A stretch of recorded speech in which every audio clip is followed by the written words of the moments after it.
Selles mõttes, et ega ma ei käi kuskil puhkamas. Et selles mõttes ma arvan, et lõpuks pannakse mind karpi, jalad lükatakse sirgeks ja seal on hea puhata. Et selles mõttes, et ma käin ka välismaal ja igal pool, et ükskõik kui ma isegi lähen Brasiiliasse, näitena Brasiiliasse, ikkagi ma lähen mõnda sambatundi ja vaatan, kas ma saan ise õppida või õpetada. Et selles mõttes, et minu elu ei olegi, või tähendab, ma ei näe põhjus, ma ei oska puhata, ma ei oska olla hotellis, ma tõenäoliselt lähen siit, lähen 10 minutit, olen toas ja siis ma tõenäoliselt lähen kuhugi spaasse ujuma näiteks või midagi tegema või välja jalutama või ei oska, ei taha. Küll jõuab. Jalutan nagu puhkus. No just, et selles mõttes ma puhkangi, et selles mõttes, kui ka suvel need etendused, see ei ole, ma ei võta seda tööna. Ja see tund põhimõtteliselt folkloraabika on selline improvisatsiooniline tund, nagu ma aru sain. Et see ei ole alati sama. Ei, absoluutselt, et selles mõttes, et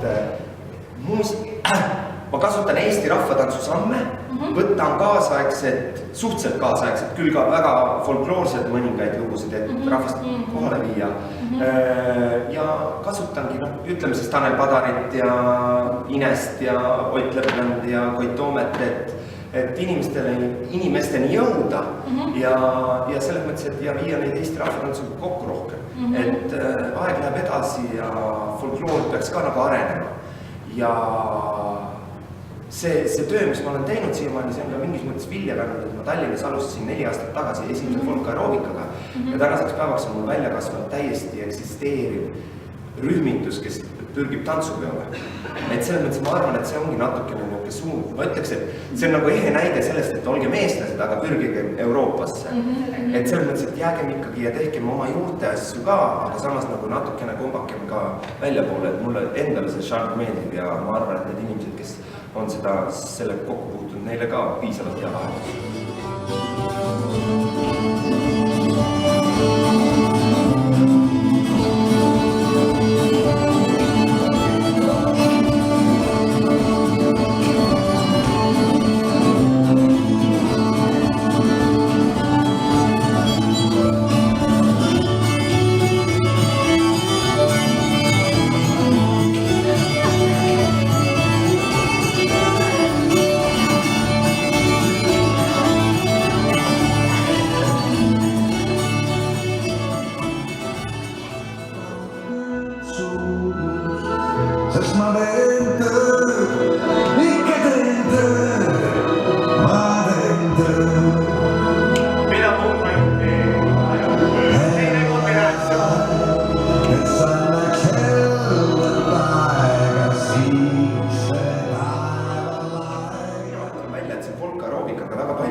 Et nad ei käitu, nad ei tee nagu padufolkloori ja nad ei tee ka niisugust täielikku, millele võiks raudselt öelda ka meie nii-öelda gurud ja korrufeed, et see rahvatants, kuigi tegelikult on rahvatants, kui sina oled eestlane, mina olen eestlane ja me tantsime järelikult, me tantsimegi Eesti rahvatantsu, sest me oleme osa Eesti rahvast.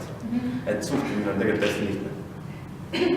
Kui sagel on see tund juhtunud, need inimesed, kes üldse ei ole rahvatantsuga kokku puutunud? Väga tihti, aga selles mõttes, et kui nüüd vaadata, siis see on minu suhtumine, et mina olen eestlane ja mina ei oskagi tegelikult, kui me ütleme, et me tantsime hip-hopi, siis me tegelikult ei tantsi hip-hopi, me tantsime haledat varianti sellest.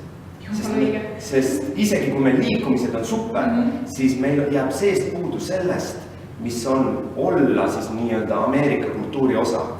Ehk siis, kui me oleme eestlased ja me tantsime mida iganes samme, kõik taandub tegelikult 2 jalale ja need käivad meil korda mööda, et selles mõttes midagi imelikku ei ole.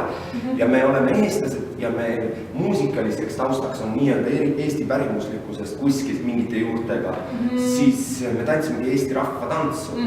Ja selles mõttes, et me ei saagi tantsida mitte midagi muud, isegi kui me tantsime flamencot või muud, siis me tegelikult ikkagi meil on see Eesti tants. Jah, see võib olla huvitav ja anda sellele tantsule palju juurde ja olla lavalaual nagu wow, aga tegelikult ainuke, mida me tõsiselt hästi võime teha, on Eesti enda asi.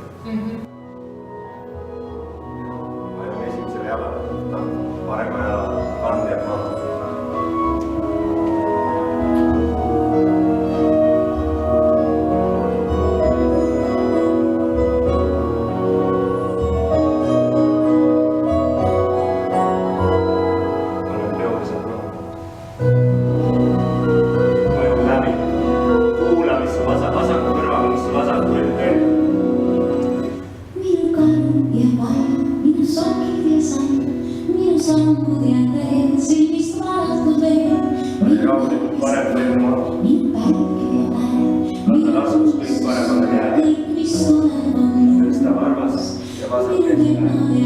Vaata